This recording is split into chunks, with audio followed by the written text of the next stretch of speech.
তোরা দুটো পড়া বাদ দে। আলফি, তুই এই মাসের বেতনটা দিছা?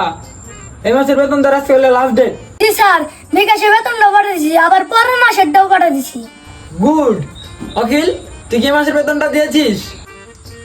না স্যার, আমি তো বেতনটা দিতে পারি নাই, পরের মাসে দিয়ে দেবো না স্যার। আচ্ছা ঠিক আছে, সমস্যা নাই, তুই সামনের মাসে দিয়ে দিস। জাউরামি। আলফি, তোর বইটা দে তো। That was legit. আলফি বলতো 5 + 5 কত হয়? স্যার 10 হয়। Very good. আচ্ছা অখিল, এখন তুই বল 1 কোটি যোগ 93 যোগ 94 যোগ হোল স্কয়ার মাইনাস কত হয়?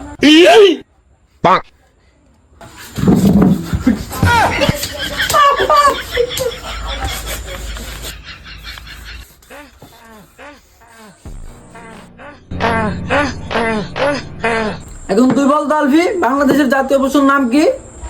Sir royal Bengal tiger. Very good, এটাই তো আমার স্টুডেন্ট। আচ্ছা অখিল, এখন তুই বল আমেরিকাতে 1000 বছর আগে জাতীয় পশু কি ছিল, 500 বছর আগে কি ছিল, 100 বছর আগে কি ছিল, আর বর্তমানে এখন জাতীয় পশু কি চলছে এটা বল।